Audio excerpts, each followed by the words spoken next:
Okay తమ్ముడు, okay okay okay. అవును, మొన్న లాస్ట్ వీక్ కొంచెం వైరల్ ఫీవర్ వచ్చింది. ఏప్రిల్ 1 రాజేంద్ర ప్రసాద్ గారు 30 రోజులు అలాగే ఉంటారు, ఆయన జీవితాంతం అలాగే ఉంటారనమాట. సో ఎప్పుడు కూడా ఆయన నిజాలే మాట్లాడతారు. సో ఎందుకంటే కొంతమందికి ఒక్కోసారి కటువుగా ఉండొచ్చు, కానీ అలా నిజం మాట్లాడటం అనేది ఒక గొప్ప నైజం. సార్ మీరు ఎప్పుడు ఇలాగే ఉండండి. ఎందుకంటే ఈ సినిమా నేను ఫస్ట్ కాపీ చూశాను, నాకు చాలా చాలా నచ్చింది. ఎందుకంటే ఆ సినిమాలో ఆయన రైటర్గా మెప్పించారు, డైరెక్టర్గా ఒప్పించారు, నటుడిగా ఆయన పరాక్రమం చూపించారు. ఎందుకంటే మల్టీ షేడ్స్ ఉన్న క్యారెక్టర్, మల్టీ క్యారెక్టర్స్ చేశారు, మల్టీ షేడ్స్ ఉన్న క్యారెక్టర్ చేశారు. సో ప్రతి షేడ్లోనూ కూడా ఆయనలో ఉన్న లోపల ఉన్న ఎంత ప్యాషన్ ఉంది అనేది ఫ్రేమ్లోనే కనిపించింది. సో నేను అప్పుడే చెప్పాను, సార్ నేను ఇంతవరకు ఆయన ఇంటర్వ్యూలు, ఆయన యూట్యూబ్లో మాంగళ్యాన్ని చూసి మీ అభిమానించండి. ఇది చూశాక నేను చెప్పాను, ఏమంటే మీరు ఎప్పుడంటే అప్పుడు మా మాస్ మూవీ మేకర్స్లో మీతో సినిమా చేస్తానండి, మీ ఇది చెప్పండి అని చెప్పాను. ఆయన అన్నారు, ఏమంటే 20 సెకండ్ తర్వాత నాకు చాలా సినిమాలు వస్తాయి, చాలా మంది వస్తారు, అప్పుడు అందరిలో చూసి సెలెక్ట్ చేసుకుంటారండి అన్నారు. నో ఎందుకంటే సార్ ఈ సినిమా బ్లాక్ బస్టర్ అయినా మనం కలిసి సినిమా చేస్తున్నాం, సూపర్ హిట్ అయినా సినిమా చేస్తున్నాం, యావరేజ్ అయినా సినిమా చేస్తున్నాం, ఏమైనా సరే మనం సినిమా చేస్తున్నాం.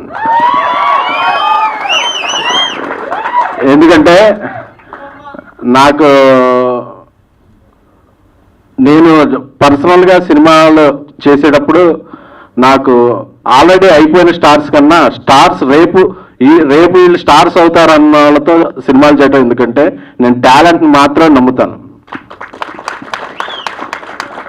నా ఫస్ట్ స్పీచ్ నుంచి చెప్పే నాకు ఇదే, మనల్ని నిలబెట్టే టెంట్ ఏమైనా ఉందంటే ఇండస్ట్రీలో అది ఓన్లీ టాలెంట్ మాత్రమే.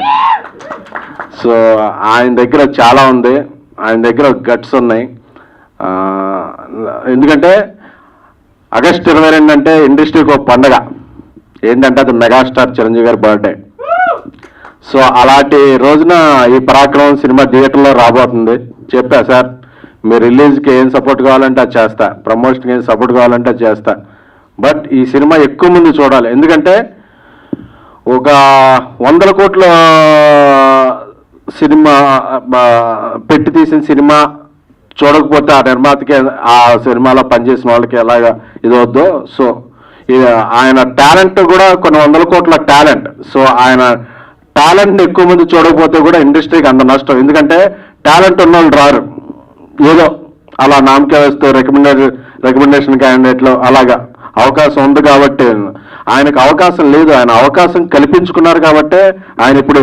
ఎందుకంటే ఇక్కడ మీ అందరూ కూడా ఆయనకేం బంధువులు కాదు, ఏం కాదు, ఆయన వర్క్ నచ్చి వచ్చిన వాళ్ళు. అలా వర్క్ నచ్చి వచ్చిన వాళ్ళు చాలా తక్కువ మంది ఉంటారు.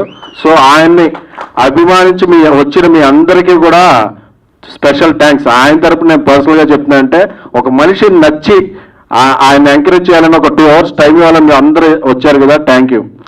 అలాగే సార్ మీరు ఇందాక అన్నారు, మీడియాలో 90% జెన్యున్గానే ఇది చేస్తారు. కొంతమంది వాళ్ళ సంస్థ నడపడానికో లేకపోతే వాళ్ళ నైజమో అలా కొంచెం వాళ్ళ డిమాండ్ చేస్తుంటారు. కానీ బట్ ఒక ట్రూ సినిమాని ఎప్పుడైనా సరే ఒక ఆడియన్స్ దగ్గరికి తీసుకెళ్లేది, దాన్ని నిలబెట్టేది మాత్రం ఒక ఫస్ట్ పిల్లర్ ఏదైనా ఉంటే మాత్రం అది ఒక మీడియానే.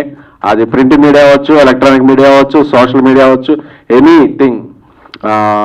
అలాగే ఈ సినిమాను కూడా పరాక్రమాన్ని తీసుకెళ్లే క్రమంలో మీడియా కూడా వాళ్ళ పరాక్రమం చూపిస్తుంది సార్. అలాగే ఇక్కడికి వచ్చిన ముఖ్య సందీప్ కృష్ణ గారి ఈ మధ్య ఆయన సినిమాలకి నేను గెస్ట్గా వెళ్ళలేదు కాబట్టి ఆయన గురించి మాట్లాడలేదు. సో నాకు ఆయన అంటే చాలా ఇష్టం. ఎందుకంటే ఇండస్ట్రీలో కింగ్ నాగార్జున గారి తర్వాత అంతమంది న్యూ డైరెక్టర్ని, టాలెంట్ని ఇండస్ట్రీకి తీసుకొచ్చిన హీరో ఎవరన్నా ఉన్నారంటే ప్రౌడ్గా చెప్పచ్చు సందీప్ కృష్ణ గారే. ఎందుకంటే ఒక దేవకట్ట గారు అవ్వచ్చు, ఒక లోకేష్ కనగరాజు అవ్వచ్చు, ఒక వి ఆనంద్ గారు అవ్వచ్చు, ఒక మహేష్ అవ్వచ్చు, ఒక రామబ్బరాజు, ఇలాగా ఇంతమంది. అంటే నాకు గుర్తుపెట్టుకుంటే ఇందాక అసలు ఈయన పరిచయం చేసిన వాళ్ళు ఎంతమంది ఉన్నారంటే ఒక 7-8 నేమ్స్ వస్తున్నాయి. వాళ్ళందరూ కూడా ఇప్పుడు చాలా చాలా బిజీ. అంటే ఒక తెలుగులో బిజీ, తమిళ్లో బిజీ. అంటే ఒక హీరో ఇంతమంది నమ్మి, అంటే మన ఎవరికన్నా ఒకళ్ళకి ఇవ్వాలంటేనే అసలు షార్ట్ ఫిల్మ్ తీసావా, వెబ్ సిరీస్ తీసావా, అసలు తీయగలవా తీయాలండి. ఇప్పుడండి ఈ షార్ట్ ఫిల్మ్లు, వెబ్ సిరీస్లు ఏమీ లేని రోజుల్లోనే ఇంతమందిని ఆయన నమ్మగలిగాడంటే hats off to your vision అండి. ఎందుకంటే ఒకసారి ప్రూవ్ అయిన వాళ్ళే ఎవరైనా ఛాన్స్ ఇస్తారు. బట్ మన కెరీర్ పణంగా పెట్టి వాళ్ళ కెరీర్కి కెరీర్ అవ్వడం అనేది ఒక ఇచ్చిన వాళ్ళు ఎప్పుడు మనం మెచ్చుకోవాలి. ఎందుకంటే సందీప్ కృష్ణ గారు మీలాగే ఎంతో మందికి టాలెంట్ ఉన్న వ్యక్తులకి అవకాశం ఇస్తూ ఉండాలి. అలాగే ఇప్పుడు అందుకే ఆయన తెలుగులో చేస్తున్నారు, తమిళ్లో చేస్తున్నారు, హిందీలో చేస్తున్నారు. అన్ని ఎక్కడ కనిపించినా ఎక్కడ చూసినా మీరు పాన్ ఇండియా స్థాయిలో మరిన్ని మంచి విజయాలు సాధించి మన తెలుగు చిత్రసీమను ముందుకు తీసుకెళ్లే క్రమంలో మీరు కూడా భాగం కావాలని కోరుకుంటున్నాను. సో ఇక్కడ ఈ చిత్రంలో ఇంకా చాలా మంది నటించారు. అందరూ ఫస్ట్ టైమర్స్ లేదు. నేను అడిగాను, ఎవరండి వీళ్ళని ఇంతకుముందు ఎప్పుడు చూడలేదు, ఇంత బాగా నటిస్తున్నారంటే ఆయన చెప్పారు, బండి సరోజ్ కుమార్, ఒకళ్ళు థియేటర్ ఆర్టిస్ట్, ఒకళ్ళు ఇలా పిక్ చేసుకున్నాం, ఒకళ్ళు ఇలా చెప్తున్నాం, ఒకళ్ళు క్లాసికల్ డాన్సర్ అని చెప్తుంటే అంటే ఇంతమంది టాలెంట్. అంటే ఈ సినిమా హిట్ అయితే మాత్రం ఒకటి కాదు, 10-15 మంది మళ్ళీ కొత్త టాలెంట్ ఆర్టిస్టులు అలా ఇంతమంది వస్తారు. సో ఈ సినిమా ఇప్పుడు ఇలాంటి సినిమాలు ఇండస్ట్రీకి అవసరం. ఎందుకంటే చూస్తున్నాం మొన్న జూన్ నెలలో కల్కి రిలీజ్ తర్వాత మళ్ళీ థియేటర్లు గ్యాప్, ఇప్పుడు 4 సినిమాలు వస్తున్నాయి. దీని తర్వాత మళ్ళీ కొంత గ్యాప్ వస్తాయి. అలా సినిమాల మధ్య గ్యాప్ వస్తే థియేటర్లన్నీ ఖాళీ పెట్టి థియేటర్లు అంటూ వర్కౌట్ అవ్వట్లేదని థియేటర్లు ఖాళీ పెడుతున్నారు. ఎందుకంటే స్టార్స్ పెద్ద బడ్జెట్ సినిమాలు తీస్తున్నప్పుడు గ్యాప్ వస్తుంది. సో ఇలాంటి బండి సరోజ్ కుమార్ గారు లాంటి ప్రతిభావంతమైన నటులు, దర్శకులు చేసిన సినిమాలు విజయవంతం అన్నప్పుడు industry will make more films. థియేటర్స్కి ఇలా ఖాళీ పెట్టే అవకాశం ఉండదు. సో ఇలాంటి సినిమాలను మనందరం ఇది బాధ్యత అనుకోవాలి. మన బాధ్యత, రెస్పాన్సిబిలిటీ. అలాంటి బరువైన వాదాలే కాకుండా ఈ సినిమాలో మంచి ఎంటర్టైన్మెంట్ ఉంది, ఎంగేజింగ్గా ఉంది. నాకు అందులో ఆయన బండి సరోజ్ కుమార్ క్రికెట్ ఆడే ఎపిసోడ్లు ఉంటాయి, చూస్తుంటే గూస్ బంప్స్ వస్తున్నాయి. ఈ ట్రైలర్లో షాట్ ఉంటుంది, ఎప్పటికైనా సంఖ్యలేసి పరిగెత్తులు. అంటే నేను సినిమా చూసాక కూడా మళ్ళీ ట్రైలర్ చూస్తే ఈ సినిమా నాకు కొత్తగా అనిపించింది. అంటే hats off to trailer cut చేసిన విధానం అండి. అందులో చెప్తే ఎప్పుడైనా చిరంజీవి గారిలా, ఖైదీలా పరిగెత్తాలంటే అలా పరిగెత్త, అబ్బా నీ ఎమ్మ షార్ట్ అనిపించింది నాకు. సో హ్యాట్స్ ఆఫ్ అండి. సారీ అండి, నేను మామూలుగా ఫ్లోలో మాట్లాడేస్తున్నాను, నాకు తెలుసు కదా మీకేం కావాలి. అది థ్యాంక్ యూ వెరీ మచ్.